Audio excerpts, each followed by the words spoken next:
Great. So welcome to the afternoon sessions of the second Searle Symposium. I'm Raya Werner, and I'm very happy to welcome you to this concurrent session. We're in room 2B, so hopefully you intend to be here with us. We have great presentations, so I think you probably do want to be here. We'll be starting with Chen and Enrica Piccardo for our first presentation, entitled Connecting the Dots, an empirical inquiry on plurilingual pedagogy in language teacher education. So you'll have 15 minutes to present and then 5 minutes for questions and answers afterwards. So feel free to get started. You're gonna share the screen? Yeah, I'm about to. Just a note, I'm going to set myself a timer because once I share the presenter mode, I don't think I can see the chat or... I can hold up fingers for you as well if you can see me, but a timer of your own also works. Okay, sounds good. Let me just share my slides here. I'm just going to... Perfect.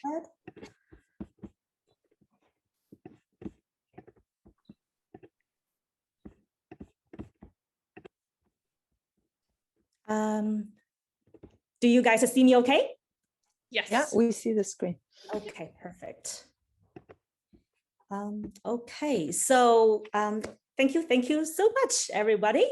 Good morning or good afternoon, depending on where you are. Thank you so much so much for being here for this talk. My name is Chen, and I'm a postdoctoral researcher at OISE. My co-presenter, Enrica Piccardo, you already know about her, and she will be presenting with us today as well. Today, we would like to share with you what we are doing in a recent research study funded by SSHRC, and we are focusing on instructor data only in this talk. So I'm just going to post a poll link just to get us started with 2 quick questions here. Just to give me 1 second. I'm just going to stop share and post on the chat.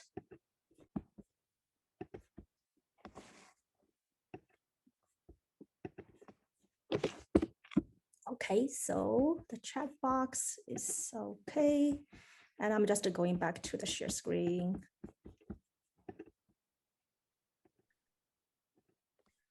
So if you'd like to open the link and take a quick look at the questions there so that we can have a broad idea of what your background is like and if you have already implemented plurilingual or translanguaging pedagogies. I'm just going to share the poll link. I have it here so that you can all see. Oh, it's not.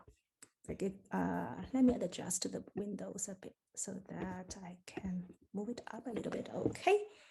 So we have responses coming in, and let's just take a few more seconds just to see how it turns out like.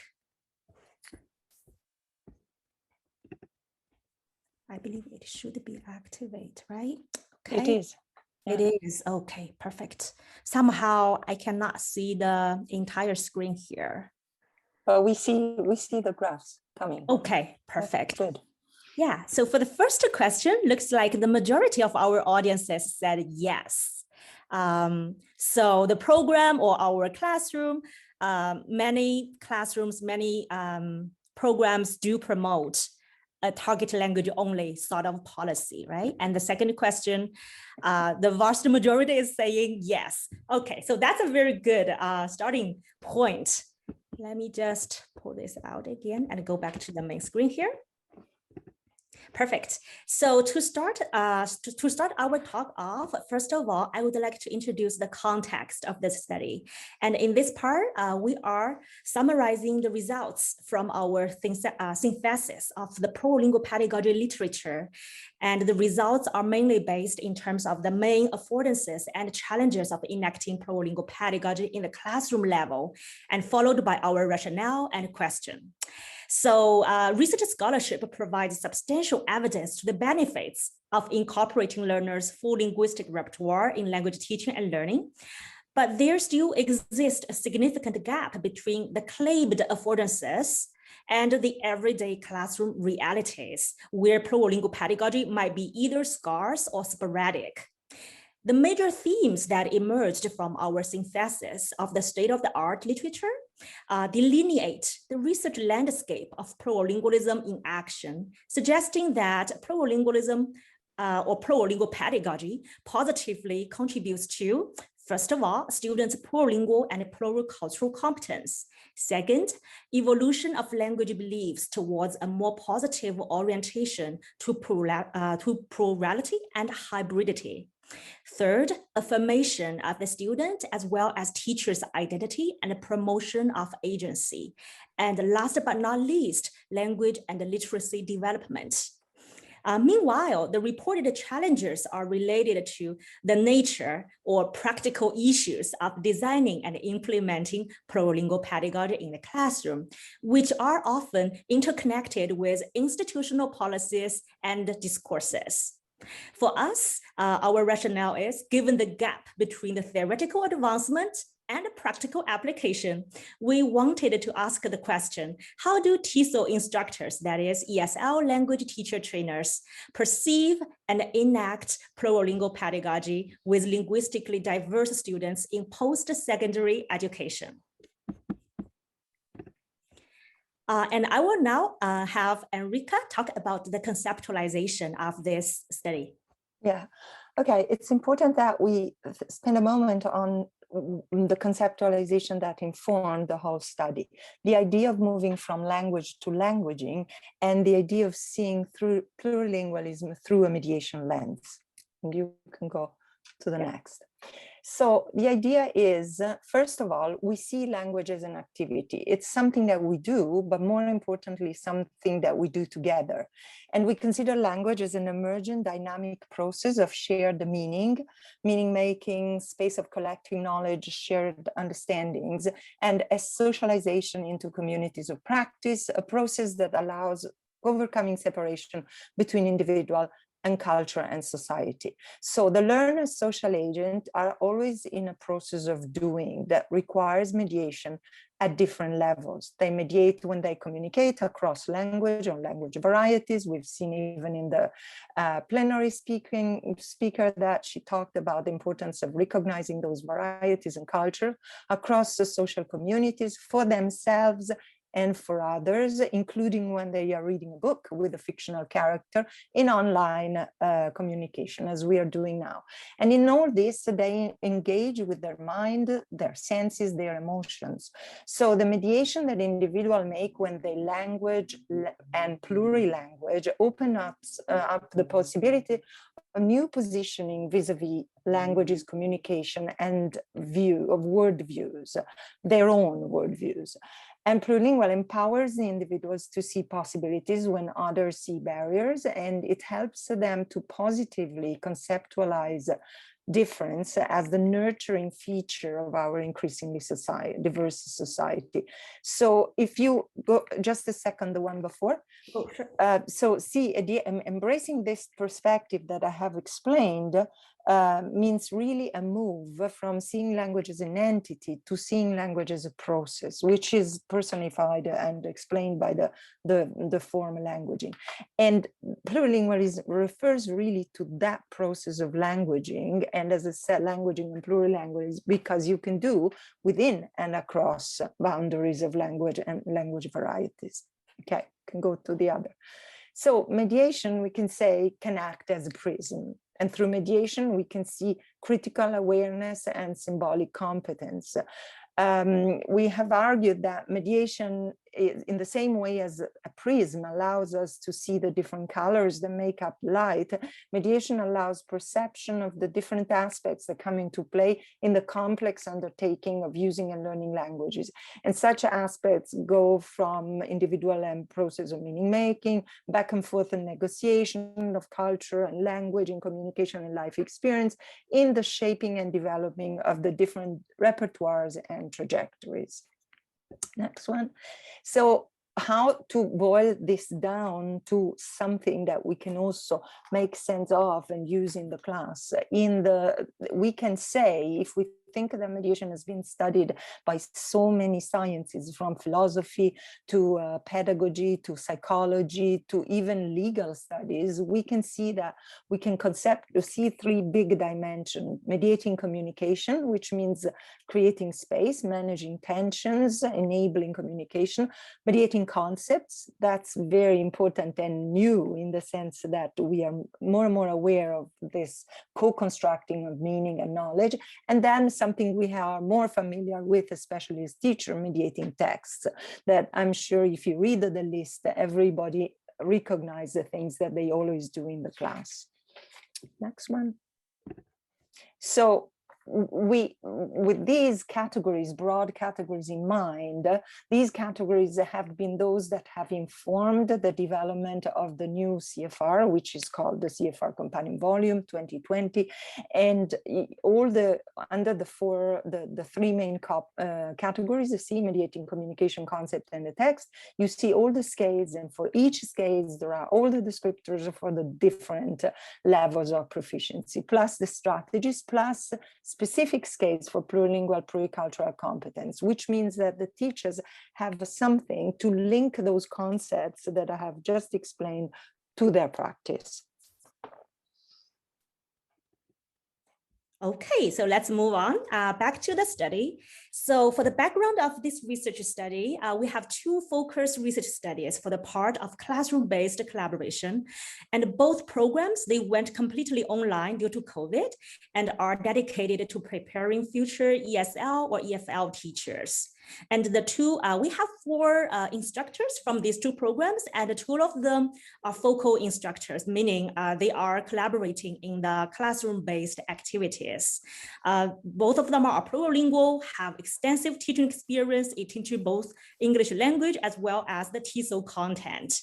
And the intervention takes form of plurilingual instruction by the instructors and plurilingual activities implemented by the instructors with their teacher students. The data collected included semi-structured interviews, virtual classroom observations, and documents, including the course syllabi and teaching materials. And we are still in the process of analyzing our data. So it will be in greater details later on, but the emergent findings that we can share today, they do highlight the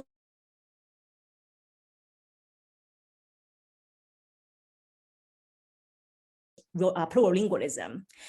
And I have here, okay, the main points. So first of all, our data suggests that second language teaching and learning is a process with rich meaning making and belief negotiating. In our instructors' own words, it's not just a language. So the instructors embrace cultural diversity and plurality. They recognize the power relations and social cultural factors and different worldviews as reflected or shaped by academic language use, and how languages in turn shape thinking in different cultural contexts. They acknowledge the dynamics in language use and emphasize heavily the crucial importance of building a trusting relationship with their students, as well as creating a safe classroom community that affirms the students' pluralistic identities through respecting and validating their languages and a space that is inclusive to all. Their attitudes are interrelated to their personal trajectories, such as being plurilingual, being a language learner themselves, had extensive traveling experiences across cultures and borders, and experiencing transformative life-changing moments in their own life, as well as later on professional development, such as pursuing graduate courses in applied linguistics and commitment to a reciprocal relationship between theory and praxis. And all this contribute to their commitment to developing students' critical language awareness while they balance between top-down curriculum requirements and their own practice of cultural inclusive pedagogies. And the second theme we have here is the negotiation of classroom language policy. It involves, in our instructors' own words, balancing, not policing. So seeing language as a dynamic and ever-changing system, and as a student's language use from a cross-linguistic influence perspective, not interference, the instructors problematized the concept of English-only policy as being something that is artificial, not authentic, and not making sense. They considered it important to open space or co-creating rules for the students' natural, fluid, and even creative language mixing in their learning. But they also all reckoned that the context is key to maneuver language use. Also, instructors do need to balance the use of target language and the students' L1s, especially if they do not have sufficient exposure to the target language, or when students do not have enough practice of the target language in their life, in their daily life. Next, when it comes to the negotiated language pedagogies, instructors mentioned it's all about making connections. And how to do that? 3 things that they mentioned. First and foremost, instructors called for an individualized approach to working with diverse students while ensuring a classroom atmosphere that is respectful of differences and dedicated to social justice. This affirms the students' identities and helps increase the students' self-esteem and confidence in learning. Next, the instructors value explicit teaching. The most important feature of teaching plurilingual students, especially international students from diverse educational and cultural backgrounds, seems to be explicit instruction of the requirements and expectations, delivered with great clarity, and often facilitated by lots of comparisons and provided with domain-specific examples. For instance, the instructors will ask the students how things work, in your context, in your prior learning, and why would the differences be? And those really help the students dive deeper and understanding the nuts and bolts of English instead of just being told to do so. And mind at the time, Lei, because we have really just 1 minute. Okay, so let me just race this through. Yeah. And they also recommended strategies involving employing activities that aims to develop the students' academic and digital literacy skills, as well as critical language awareness. And the last theme they mentioned was things are changed forever now with COVID and with virtual teaching. And the biggest issue or challenges they face is how to engage students across different time zones as well as borders. For example, how to increase the students' participation when students may prefer sometimes teacher-centered teaching over a flipped classroom model, things like that. And we also have some other examples. If you are interested, I can send over the slides. And just to quickly conclude, plurilingual pedagogy does hold a great potential for not only language classrooms, but also TESOL training settings. And a few key factors that emerged in our study for successful plurilingual pedagogies, including, first of all, a reconceptualization of language use, and language teaching, and enactment of plurilingual pedagogy as an agentive, relational, and reflexive meaning-making process. Second, again, the instructors emphasized on empathy, feeling what someone else is feeling, instead of just accepting or tolerating differences. And this really stood out in our data. The instructors, as I mentioned, they were language learners themselves, so they can really emphasize with their students. And lastly, it is the organic integration of academic and digital literacies, especially nowadays in virtual classrooms, as you can see, becomes more and more important. And I guess this will conclude our talk. Please feel free to ask any questions you may have. And we would also like to use the time to invite you to share your thoughts on, what appears to be the most prominent factors in your setting in order to open up such a space. And we have our contact information here. And sorry for going over the time. Great. Thank you so much for